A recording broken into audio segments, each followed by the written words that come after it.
इस वीडियो में हम लीडकोड वीकली कॉन्टेस्ट 354 की थर्ड प्रॉब्लम डिस्कस करेंगे। प्रॉब्लम का नाम है minimum index of a valid split और इसकी कैटेगरी है मीडियम। इस प्रॉब्लम में आपको एक इंटीजर एरे दिया हुआ है। उस इंटीजर एरे में आपका एक एलिमेंट डोमिनेंट है। डोमिनेंट एलिमेंट का मतलब है कि उसकी फ्रीक्वेंसी एरे के साइज बाय 2 उससे ज़्यादा है। आपको इस एरे को इस तरह से स्प्लिट करना है कि उसके लेफ्ट हाफ और राइट हाफ दोनों में डोमिनेंट एलिमेंट सेम हो और ऐसा मिनिमम इंडेक्स जहाँ पर आप इस तरह से स्प्लिट कर सकते हो वो रिटर्न करना है। जैसे अगर हम एग्जांपल ले 1 2 2 2, अगर हम इसको इस तरह से स्प्लिट करें, यहाँ पर स्प्लिट करें, तो इसमें डोमिनेंट एलिमेंट क्या है 2, इसकी फ्रीक्वेंसी n/2, इसका साइज कितना है लेफ्ट हाफ का 3 है और हमारे 2 की फ्रीक्वेंसी कितनी है 2, तो 2 हमारा डोमिनेंट एलिमेंट है इसमें। सिमिलरली राइट हाफ में भी 2 हमारा डोमिनेंट एलिमेंट है, दोनों में 2 डोमिनेंट है, तो ये हमारा वैलिड स्प्लिट है और इसका इंडेक्स हमें रिटर्न करना है। इसका इंडेक्स क्या होगा, जहाँ पर आप स्प्लिट करोगे वो वाला एलिमेंट, यानी कि 0 1 2, ये हमारा सेकंड इंडेक्स है। इसके बाद हम स्प्लिट कर रहे हैं तो हमें ये वाला इंडेक्स 2 रिटर्न करना है। सिमिलरली अगर हम ये वाला एग्जांपल लें, इसमें हमारे टोटल एलिमेंट्स कितने हैं 10 और हमारा 1 कितने टाइम्स आ रहा है 6 टाइम्स आ रहा है, तो इसमें 1 हमारा डोमिनेंट एलिमेंट है। नाउ अगर हम एरे को यहाँ पर स्प्लिट करें तो इस केस में हमारा क्या होगा, लेफ्ट हाफ में 5 एलिमेंट्स है जिसमें से 1 हमारा 3 टाइम्स आ रहा है, यानी कि लेफ्ट हाफ में 1 हमारा डोमिनेंट है। सिमिलरली राइट हाफ में हमारा क्या है 5 एलिमेंट्स है, 1 3 टाइम्स आ रहा है, राइट हाफ में भी 1 डोमिनेंट है, दोनों हाफ में हमारा 1 डोमिनेंट एलिमेंट है। तो हमें इस स्प्लिट का इंडेक्स जो कि है 4 0 1 2 3 4, हमें ये स्प्लिट का इंडेक्स रिटर्न करना है। अगर आपके मल्टीपल स्प्लिट्स पॉसिबल हो, जैसे मान लो एक स्प्लिट यहाँ पर पॉसिबल होता, एक स्प्लिट यहाँ पर पॉसिबल होता, तो आपको मिनिमम स्प्लिट का इंडेक्स, जैसे इसका इंडेक्स कितना था 4 आता और इसका इंडेक्स कितना था 8 आता, तो आपको मिनिमम वाला इंडेक्स रिटर्न करना है। नाउ अगर हम ये एरे लें, इसमें हम स्प्लिट कहाँ कहाँ कर सकते हैं, हम यहाँ पर कर सकते हैं, यहाँ पर कर सकते हैं, यहाँ पर कर सकते हैं। बेसिकली हम हर एक एलिमेंट के बाद स्प्लिट कर सकते हैं। हमारा वैलिड स्प्लिट कौन सा होगा, जिसमें हमारे लेफ्ट हाफ में जो डोमिनेंट एलिमेंट है वही डोमिनेंट एलिमेंट राइट हाफ में भी हो। नाउ हमें दिया है कि हमारे ओरिजिनल एरे में एक डोमिनेंट एलिमेंट है जो कि इसमें क्या है 1 है हमारा, क्योंकि वो 6 टाइम्स आ रहा है। हमारे गिवन एरे में एक डोमिनेंट एलिमेंट एग्जिस्ट करता है। डोमिनेंट एलिमेंट का मतलब है कि उसकी फ्रीक्वेंसी n/2 इससे ज़्यादा होगी। तो अगर हमारा एक डोमिनेंट एलिमेंट है तो हम एरे को कहीं पर स्प्लिट कर लें, लेफ्ट हाफ में स्प्लिट कर लें या राइट हाफ में स्प्लिट कर लें।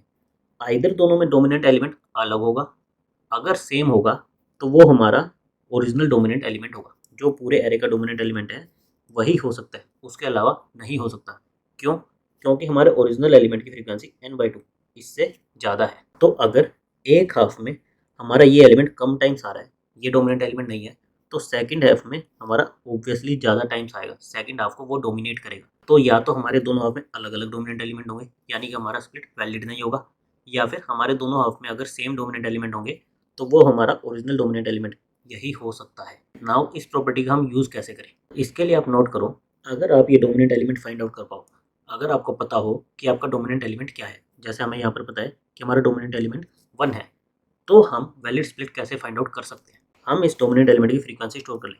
1 हमारा टोटल कितने टाइम्स आ रहा है 6 टाइम्स आ रहा है। उसके बाद हम 1 बाय 1 सारे स्प्लिट ट्राई करें। हम यहाँ पर स्प्लिट करने की कोशिश करें। इसमें हमारा 1 कितने टाइम्स आ रहा है 0 टाइम्स आ रहा है। इसका मतलब क्या हुआ, राइट में कितने टाइम्स आएगा 6 टाइम्स आएगा, यानी कि राइट हाफ में ये 1 हमारा डोमिनेट होगा लेकिन लेफ्ट हाफ में डोमिनेट नहीं होगा, तो ये हमारा एक वैलिड स्प्लिट नहीं है। फिर हम क्या करें, यहाँ पर स्प्लिट करने का ट्राई करें।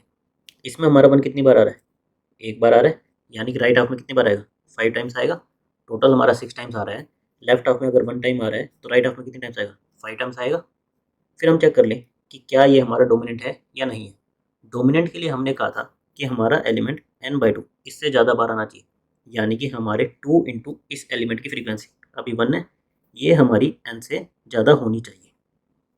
n इस केस में हमारा क्या होगा 2 होगा, 1 इंटू 2 2 के इक्वल है, ज़्यादा नहीं है, यानी कि 1 हमारा इसमें डोमिनेट नहीं कर रहा, तो ये भी हमारा एक वैलिड स्प्लिट नहीं है।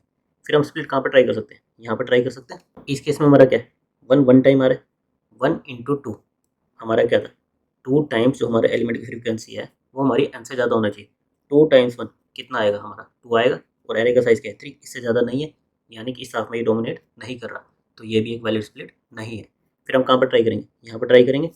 इसमें हमारा एलिमेंट कितनी बार आ रहा है 2 टाइम्स आ रहा है, 2 इंटू 2 कितना है 4 आया, जो कि हमारे इस हाफ के इक्वल है, पर हमें क्या चाहिए था बड़ा चाहिए था, तो ये भी हमारा एक वैलिड स्प्लिट नहीं है। फिर हम कहाँ पर ट्राई कर सकते हैं, यहाँ पर ट्राई कर सकते हैं। इसमें हमारा कितनी बार आ रहा है 1 3 टाइम्स आ रहा है, 3 इंटू 2 कितना आया 6, हमारा एरे का साइज कितना था 5, यानी कि इस हाफ में 1 हमारा डोमिनेट एलिमेंट है। राइट हाफ में 1 कितनी टाइम्स आएगा? यहाँ पर 3 टाइम्स आ रहा था, तो राइट हाफ में 6 माइनस 3 टाइम्स आएगा। राइट हाफ का साइज़ क्या है? 5 है, यानी कि 3 इंटू 2, 6 हमारा क्या है? 5 से बड़ा है। तो राइट हाफ में भी यही हमारा डोमिनेटिंग एलिमेंट है। तो जहाँ पर हमें फर्स्ट वैलिड स्प्लिट मिल जाए, वो वाला इंडेक्स हम रिटर्न कर सकते हैं। हमें यहाँ पर पहला हमारा वैलिड स्प्लिट मिला, तो यही हमारा मिनिमम इंडेक्स होगा। अगर हम इसके आगे मान लो यहाँ पर स्प्लिट करने की कोशिश करेंगे, तो हमारा इंडेक्स बढ़ेगा ही। तो जैसे ही हमें फर्स्ट वैलिड स्प्लिट मिलेगा, वो वाला इंडेक्स हम रिटर्न कर सकते हैं। लेकिन इसके लिए हमें क्या चाहिए होगा? हमें हमारे डोमिनेट एलिमेंट चाहिए होगा कि वो क्या है और उसकी फ्रीक्वेंसी कितनी है। तो अब हमारी प्रॉब्लम रिड्यूस होकर क्या हो गई कि हम ये डोमिनेट एलिमेंट को फाइंड आउट कैसे करें। एक बार अगर हमें ये एलिमेंट मिल गया, तब तो हम सिंपली हर एक पोजीशन पर स्प्लिट करके ये देख सकते हैं कि वो एक वैलिड स्प्लिट है या नहीं है, और फर्स्ट जो वैलिड स्प्लिट मिलेगा उसका इंडेक्स हम रिटर्न कर देंगे। Now dominate element find out करने के लिए हम क्या कर सकते हैं? सिंपली हर एक की फ्रीक्वेंसी स्टोर कर लें। जैसे 2 की फ्रीक्वेंसी कितनी है? हमारी 2 है। 1 की फ्रीक्वेंसी कितनी है? 6 है। 3 की कितनी है? 1 है। 7 की कितनी है? 1 है। फिर हम देख लें हमारा ऐसा कौन सा एलिमेंट है जिसकी फ्रीक्वेंसी n/2 इससे ज़्यादा है। हमारे टोटल एलिमेंट्स 10 है, तो n/2 कितना आएगा? 5, यानी कि हमारे कौन सा ऐसा एलिमेंट है जिसकी फ्रीक्वेंसी 5 से ज़्यादा है। हमें देखा 1 की फ्रीक्वेंसी 6 है, तो 1 हमारा क्या हो गया? डोमिनेटिंग एलिमेंट हो गया, और इसकी फ्रीक्वेंसी कितनी हो गई? 6। तो सबसे सिंपली हम क्या कर सकते हैं? हम एक फ्रीक्वेंसी मैप बना लें। बेसिकली ये इन्फॉर्मेशन हम एक मैप में स्टोर कर लें। इसके लिए हमें क्या लगेगा? एक्स्ट्रा स्पेस लगेगा, ऑफ एन साइज का स्पेस लगेगा, जिसमें हम हर एक एलिमेंट की फ्रीक्वेंसी स्टोर करेंगे। उसके बाद बस हमें क्या चेक करना है? ये देखना है कि उसकी फ्रीक्वेंसी n/2 से ज़्यादा है या नहीं है। अगर ज़्यादा है तो वो हमारा डोमिनेट एलिमेंट हो गया। नाउ इसका एक ऑप्टिमल मेथड एग्जिस्ट करता है, जिसको हम कहते हैं मूरे वोटिंग एल्गोरिथम। उसमें आपको इस एक्स्ट्रा स्पेस की ज़रूरत नहीं पड़ती।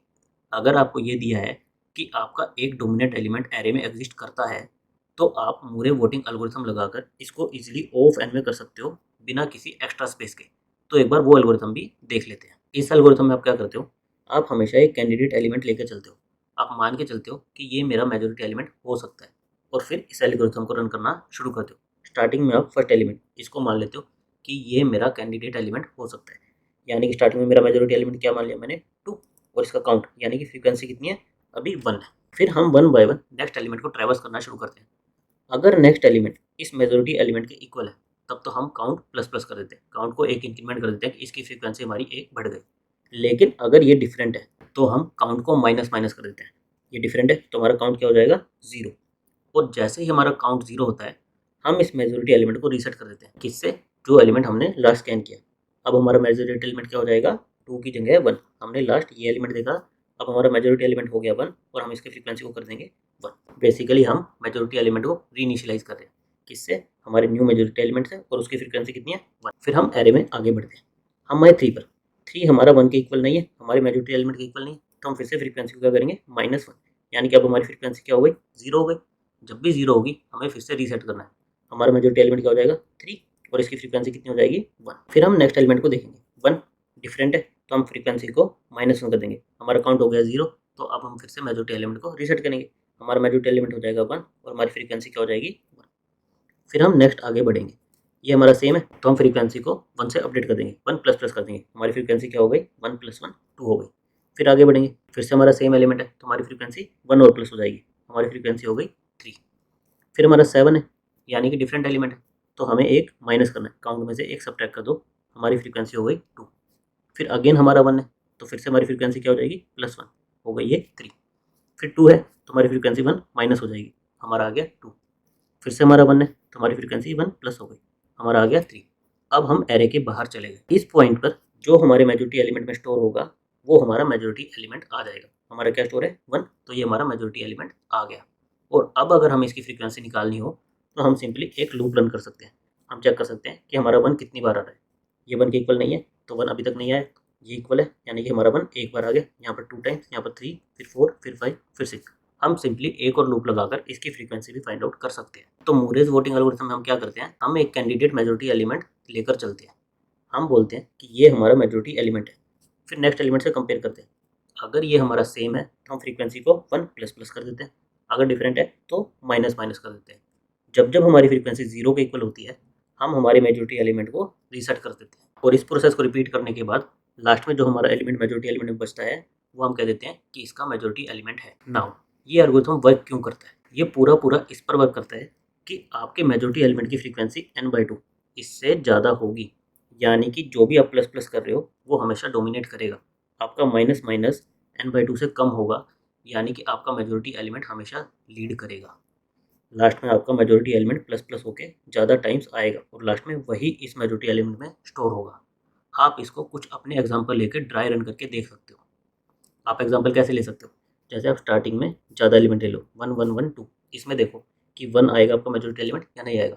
आप लास्ट में लेके देख लो 2 2 1 1 1, इस तरह से लेके देख लो। आप मिक्स करके देख लो 2 1 2 1 2 और उन पर इन एल्गोरिथम को रन करने की कोशिश करो, तो हमेशा आपका मेजॉरिटी एलिमेंट सही से इसमें आएगा। नाउ हमने दोनों चीज़ें देख ली, मेजॉरिटी एलिमेंट को फाइंड आउट कैसे करना है, उसकी फ्रीक्वेंसी कैसे फाइंड आउट करनी है, और अगर हमें मेजॉरिटी एलिमेंट मिल गया तो हम उसके बेसिस पर वैलिड स्प्लिट कैसे फाइंड आउट कर सकते हैं। नाउ अब हम इसका कोड देख लेते हैं। कोड में हमें एक वेक्टर ऑफ इंटीजर्स दिया हुआ था। सबसे पहले हमें इसका मेजॉरिटी एलिमेंट फाइंड आउट करना था, जिसके लिए हम आइदर अनऑर्डर्ड मैप का यूज़ कर सकते हैं या फिर मूरे वोटिंग एल्गोरिथम का यूज़ कर सकते हैं। हमने यहाँ पर इस एल्गोरिथम का यूज़ किया है क्योंकि ये कोई एक्स्ट्रा स्पेस नहीं लेता। इसमें सबसे पहले हम क्या करते हैं, हम एक कैंडिडेट लेके चलते हैं। स्टार्टिंग में फर्स्ट एलिमेंट को मान के चलेंगे कि ये हमारा मेजॉरिटी एलिमेंट है, इसकी फ्रीक्वेंसी कितनी है 1। फिर हम एरे पर लूप लगाते हैं। अगर हमारा करंट एलिमेंट मेजॉरिटी के इक्वल है तब तो हम प्लस प्लस कर देते हैं, अगर डिफरेंट है तो माइनस माइनस कर देते हैं। जब भी हमारी फ्रीक्वेंसी जीरो होगी तो हमें क्या करना है, मेजॉरिटी एलिमेंट को रीसेट करना है। किस पर? जो ith एलिमेंट अभी हम ट्रेवर्स कर रहे हैं वो हमारा हो जाएगा मेजॉरिटी एलिमेंट, और उसकी फ्रीक्वेंसी कितनी हो जाएगी 1। ये हो गया हमारा मूरेस वोटिंग एल्गोरिथम। इसके बाद हमारा मेजॉरिटी एलिमेंट इस मेजॉरिटी में आ जाएगा, हमें उसकी फ्रीक्वेंसी फाइंड आउट करनी है, तो उसके लिए हम एक और लूप लगा लेंगे। हम इस एरे पर दोबारा लूप लगाएंगे और अगर हमारा नंबर मेजॉरिटी एलिमेंट के इक्वल होगा तो उसकी फ्रीक्वेंसी को प्लस प्लस कर देंगे। इस लूप के बाद हमारे पास उस एलिमेंट की फ्रीक्वेंसी आ जाएगी। इसके बाद हमें क्या करना है, हमें सारे स्प्लिट ट्राई करने हैं। सारे स्प्लिट ट्राई करने के लिए हमें क्या करना पड़ेगा, फिर से हमारे एरे पर लूप लगाना पड़ेगा। हम हर पॉइंट पर स्प्लिट ट्राई करेंगे। साथ में हमें ये भी देखना है कि जहाँ पर हम स्प्लिट कर रहे हैं उसके लेफ्ट हाफ और राइट हाफ दोनों में हमारा मेजॉरिटी एलिमेंट, जो हमारा मेजॉरिटी एलिमेंट आया वो होना चाहिए। अगर है तो ही वो हमारा वैलिड स्प्लिट है, अदरवाइज हमें आगे बढ़ जाना है। तो उसके लिए हमने क्या किया, हम लेफ्ट हाफ में हमारे मेजॉरिटी एलिमेंट की फ्रीक्वेंसी मेंटेन करते चले गए। उसके लिए हमने एक वेरिएबल ले लिया जो स्टार्टिंग में 0 है। जैसे जैसे हमें मेजॉरिटी एलिमेंट मिलेगा हम उसकी फ्रीक्वेंसी को 1 प्लस करते जाएंगे। इससे हमारे पास क्या होगा, हर बार हमारे पास लेफ्ट हाफ में उसकी फ्रीक्वेंसी रहेगी। राइट हाफ की फ्रीक्वेंसी हम कैसे निकाल सकते हैं, टोटल माइनस जो हमारा लेफ्ट हाफ का काउंट होगा वो करके। अब हमें देखना है कि वो लेफ्ट हाफ में डोमिनेट है और राइट हाफ में डोमिनेट है या नहीं है। लेफ्ट हाफ में डोमिनेट कब होगा, जब हमारी लेफ्ट हाफ की फ्रीक्वेंसी इंटू 2 ये हमारे साइज से बड़ी होगी। हम ith पॉइंट पर स्प्लिट कर रहे हैं तो हमारे एरे में कितने एलिमेंट्स होंगे, i प्लस 1। सिमिलरली हमारे राइट हाफ की फ्रीक्वेंसी क्या होगी, टोटल माइनस लेफ्ट हाफ का काउंट इंटू 2 करेंगे और उसको चेक कर लेंगे हमारे एरे के साइज से, राइट हाफ के साइज से। अगर उससे बड़ा है तो डोमिनेंट है, अगर ये दोनों में डोमिनेंट है यानी कि ये वैलिड स्प्लिट है। हम कहाँ पर स्प्लिट कर देंगे, हमारे ith पॉइंट पर।